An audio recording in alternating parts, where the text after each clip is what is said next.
start with a soft black or gray eye pencil, line your eyes all the way around and smudge and soften the edges. You can also line the inside of the lower lid.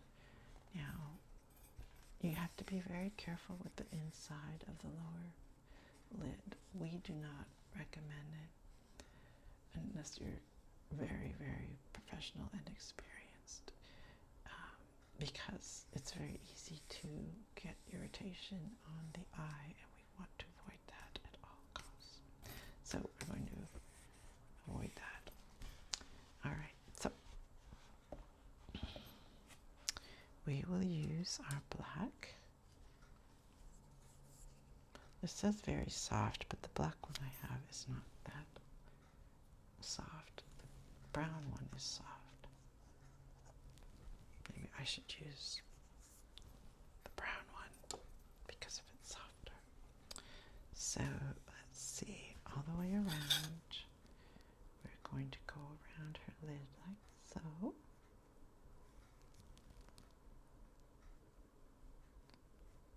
And as more practice you get, your hand will get steadier. We will have some techniques for a steady hand. Don't go all the way into the corners, almost to the corners. Okay. That's for the top, and then the bottom it says, let's see, all the way around, smudge and soften the edges. So I think, all right, we'll do the bottom as well.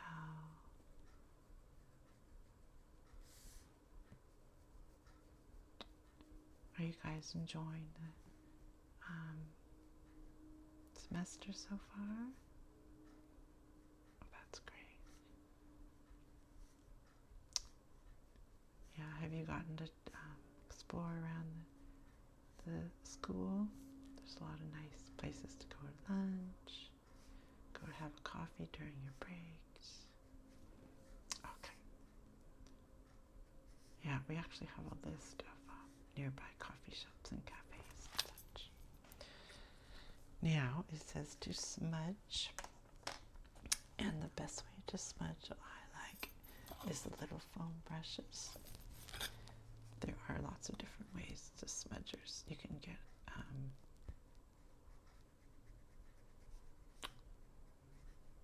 can get a little tool just for smudging, but I like to use multi-purpose tools. So this can be used for smudging as well as for eyeshadow. Okay. So there we've got her eyeliner. Okay. All right. So how have I done so far? Next step. Take your eyeshadow brush, coat it with your charcoal eyeshadow. Begin sparingly in small circular movements. Start at the outer edge of the lid and gradually blend towards the inner corner. Okay. So this is with an eyeshadow brush, which we will use, I think, this one. And we want a charcoal. Here's a charcoal. Okay. Coat it. It says dab off any excess on the back of your hand. They're very detailed, aren't they? Dab off excess on the back of your hand. Okay. Start at the outer edge, gradually blend. Small circular movements. Okay. So we're just doing small circular movements.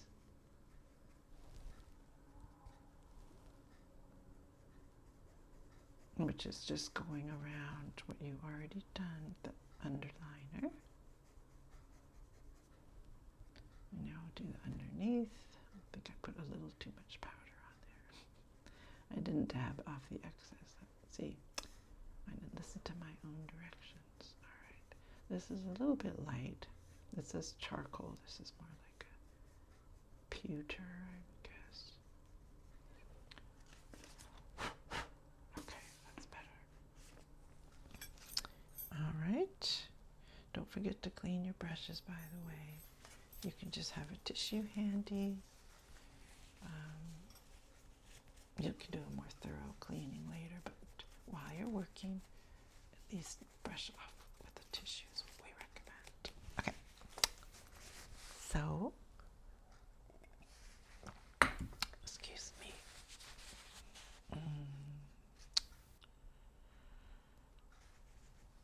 Now, I think I didn't do it.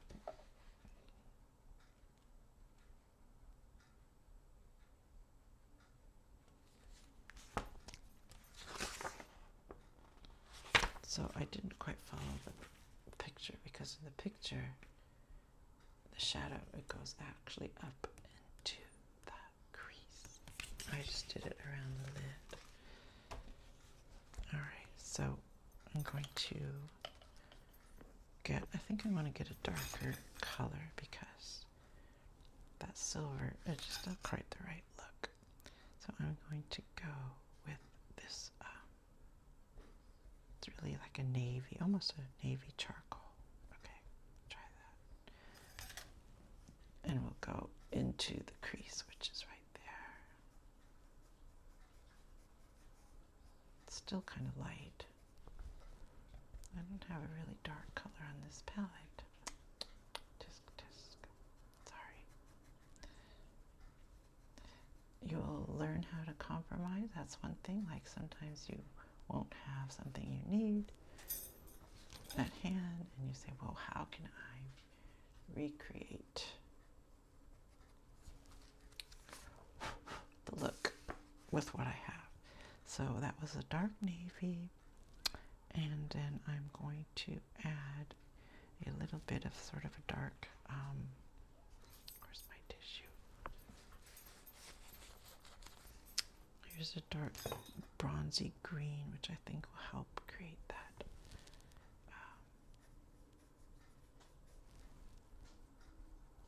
charcoaly, smudgy charcoaly look. And the circular motion just helps make it more even looking and not having any like sharp lines. Okay. There, we're getting a little more like charcoal looking. Okay.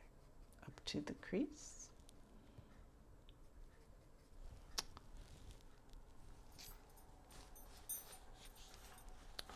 The powder does tend to fall off. Okay.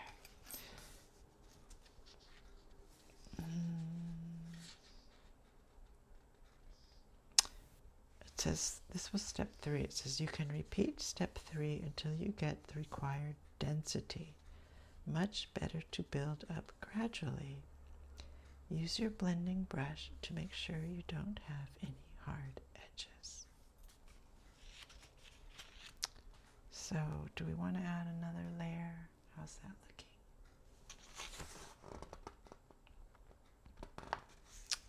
In the picture, she actually goes a little bit higher. It's like it goes up higher towards the brow, beyond the crease. So I'm going to do that, because they don't really say that specifically. But let's do just a little bit more with the dark, I think a combination of the dark green and dark blue is good. So they have it going a little bit more out to here.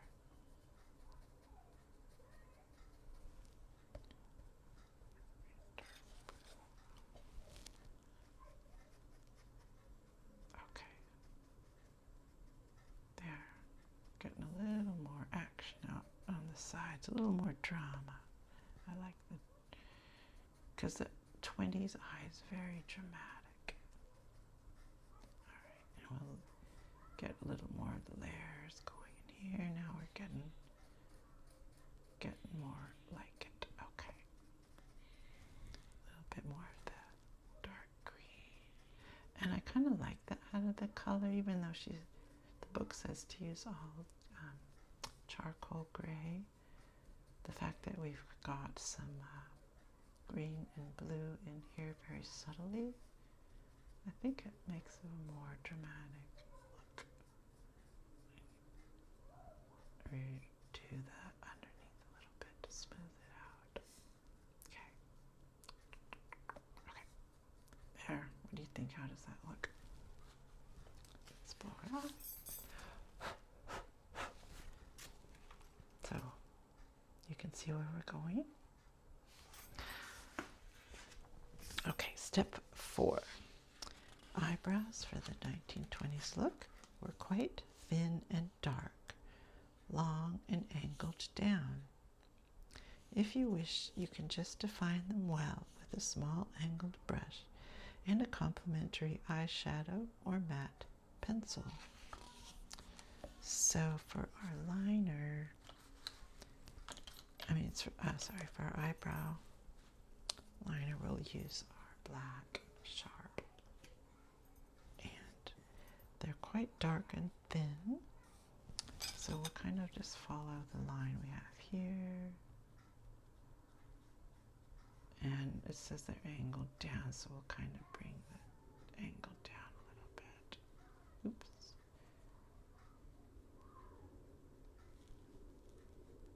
We'll add a little bit of length, and I'm changing the angle slightly. Go a bit more down.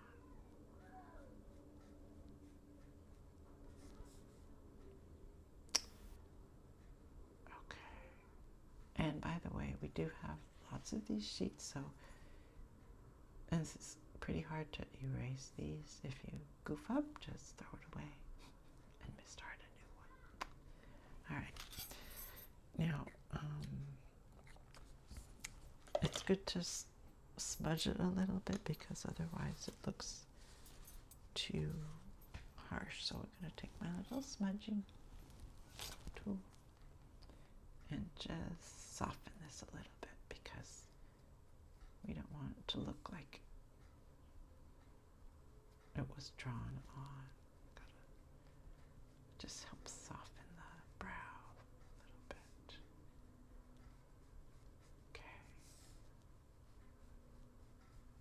There, so we've darkened the lid. It's still a thin line. We've got the down angle. All right. So we've got the eyebrow going there. And let's see. Step 5. Apply mascara to the top and bottom lashes. So since we can't apply mascara to the drawing, to the paper, what we do to kind of mimic that is use your sharp liner, whatever color you want. We're just going to do black. And you draw on the lashes, which simulates the look of the mascara. So this is a sort of a heavy mascara look, I would say. Not super heavy, but heavier than Old Date looks. So we're just going to accentuate the lashes and don't go too far in towards the center because that starts to look funny. And I like to make the outer lashes a little bit extra because it just sort of adds a twinkle to the eye. If you remember, I can't think of her name. Anyways, the actress, and she always had a little extra twinkle to her eye, and I think that was done with makeup. Okay, so we've sort of simulated our mascara there. You can go longer if you want. Like if you think they might have a false eyelash, you can go a little bit longer and thicker. Some of these sheets you can actually apply a false eyelash to if you want to. And the underneath mascara is tricky because if you're not careful, you'll get it looking like Twiggy, which you don't want. So very light flecks for the under mascara. And again, don't go too close to the inside. Not the best angle here, but okay, so that's not too bad. Don't forget the corners. You don't want to leave the corners blank. You want the top and the bottom to meet nicely. Okay. Let's see. Put that away. I think I'm going to. What do you think?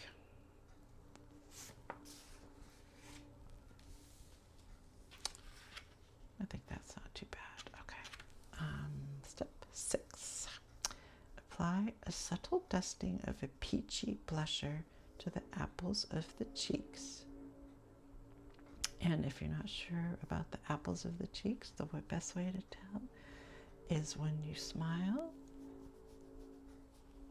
it rises up to the round shape, usually right around here. All right. Subtle peachy blusher. So, I would say, well, this is the most peachy. It's not exactly subtle. Let's start with the lighter one, just to make sure we don't want to go too dark. Maybe mix the light one with this sort of tan. And you want to go in sort of a upward. I can't even see that. All right. Let's try the orange then.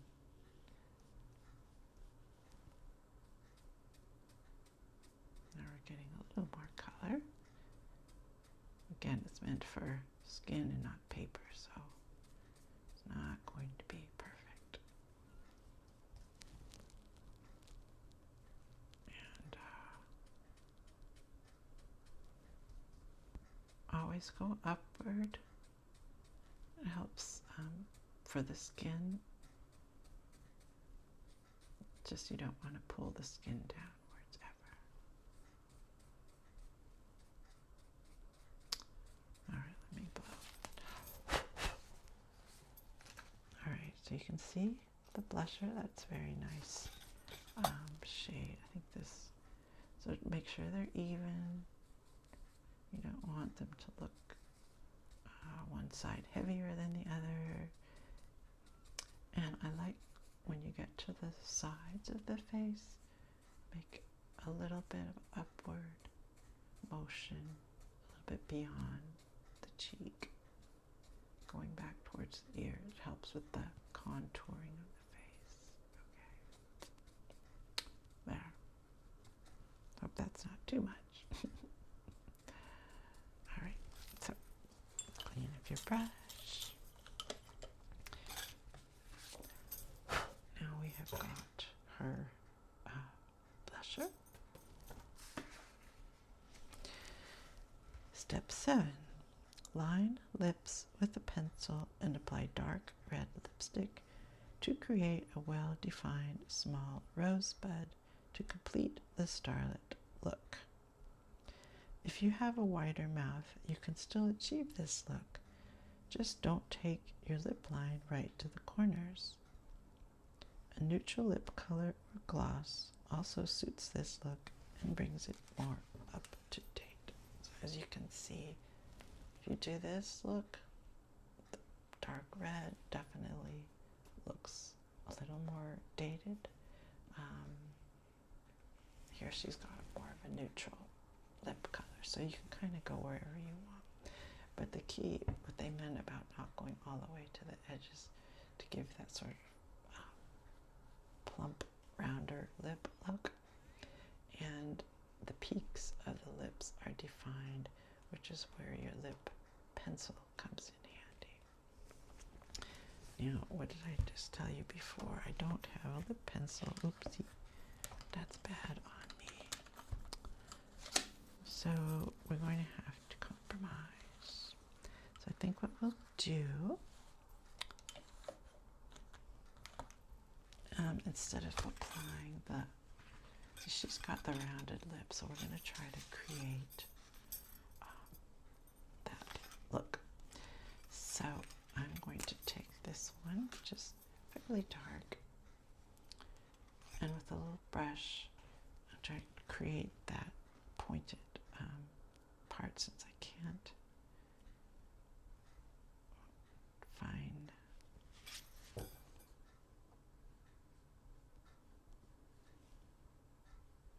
lip liner today. So I'm just creating like a little bit of a point. Now you're going to get the lines of her lip on the drawing. There's not much you can do about that. And then we just fill in. Oh, I know what I can do. Since the lines are black, I can use the black. All right, let me do this first.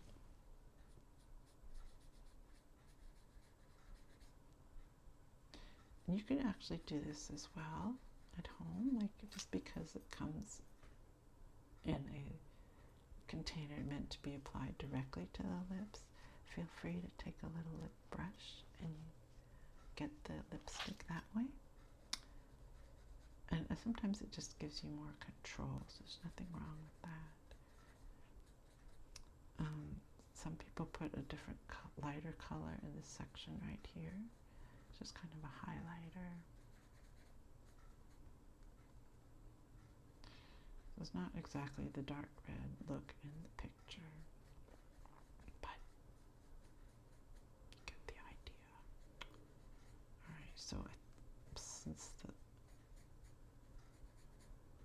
the lip outline is in black here, which of course you would not use the black lip liner.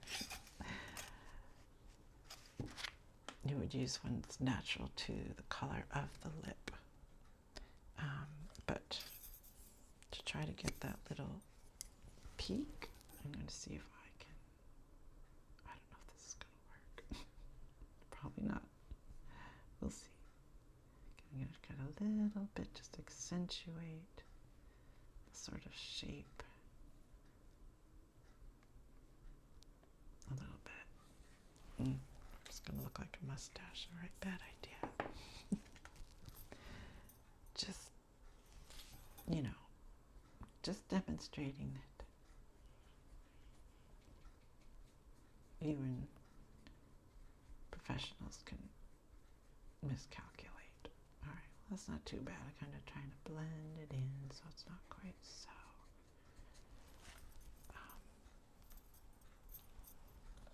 Let's see.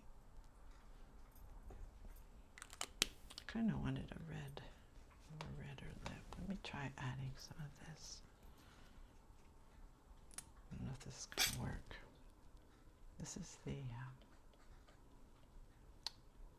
the pink gloss. So we'll give us, not really working there. So it's kind of helping to smudge it all together, give a more blended look.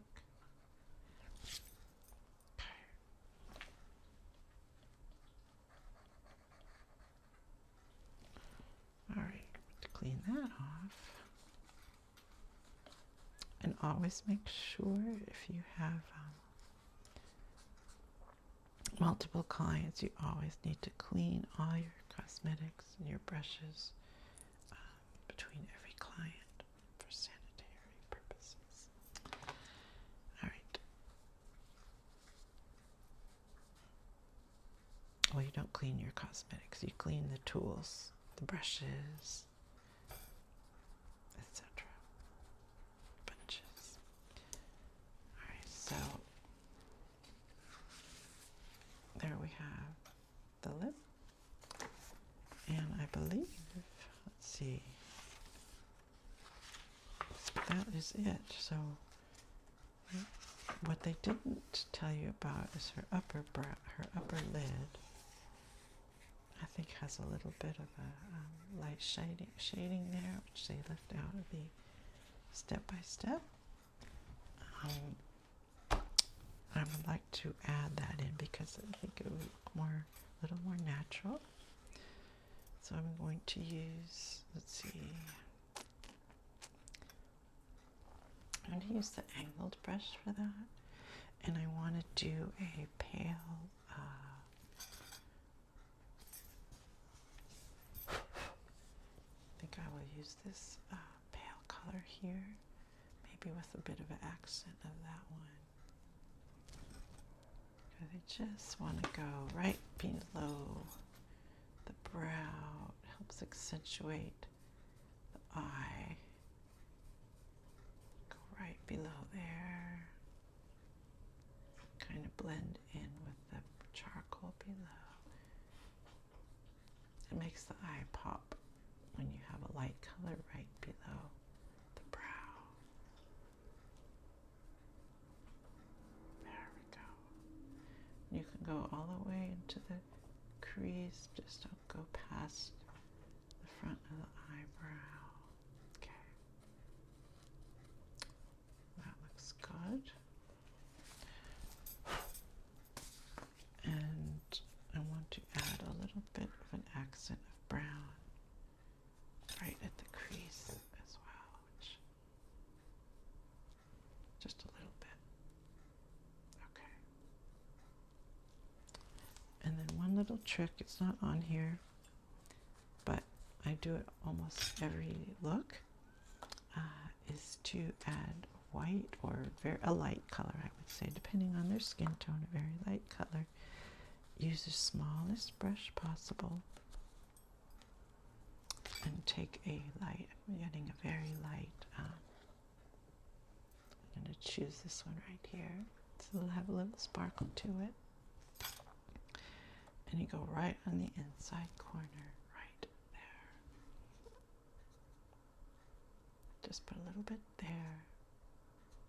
And what that does is sort of just makes the eye pop even more.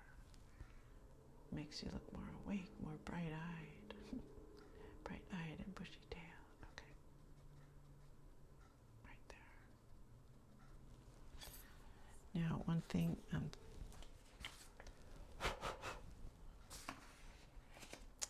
if you end up adding shadow and later, like you want to add some more, it can fall onto the mascara. So make sure to, if you want to do a little blow, like a small blower, have them close their eyes and do a small blower to get any loose powder off of the eye, and then reapply a teeny bit more mascara, just because the powder always dulls the mascara a little bit. So I'm just going to do a little extra like that, really accentuate the lash. It's beautiful lashes. Let's look. So there we have it. And we didn't even use like multiple, bronzers or anything like that. This is a very simple cheek and really cute 1920s look. So you can compare to the picture, see how well we did. That's what we were going for. You can grade me. What grade do you give me for my work today? So you can see that just having a book like this is fun to play with and see how many different looks you can reproduce, and the more you practice, the better you get as well. And as you learn different tricks and tips, you can apply them and modify things, kind of like a recipe. You might follow the recipe exactly when you're baking, but once you get more experience, you can say, oh, it would be nice to throw in some nuts, or oh, I want it a little less sweet or a little more sweet, or it's the same thing with this. You learn tricks and you don't have to follow patterns exactly. You can do things, adapt them to your own preferences or the client's preferences. All right, well, that's it for today. So take a break and meet back in here in about 10 minutes, and you guys will all have your model sheets at your stations, and you can get to work practicing. And we have different copies of the book, so you can pick this one or you can pick other designs to work on. Actually, I take that back. Let's all do the 20s. Look, because then at the end of the class we'll put them up on the board, and then we can critique them, which you don't have to put your names on it, so nobody has to feel embarrassed. We'll just critique everybody's look, and what worked well, what maybe didn't work so well. So that'll be fun. Okay, we'll see you back in about 10 minutes.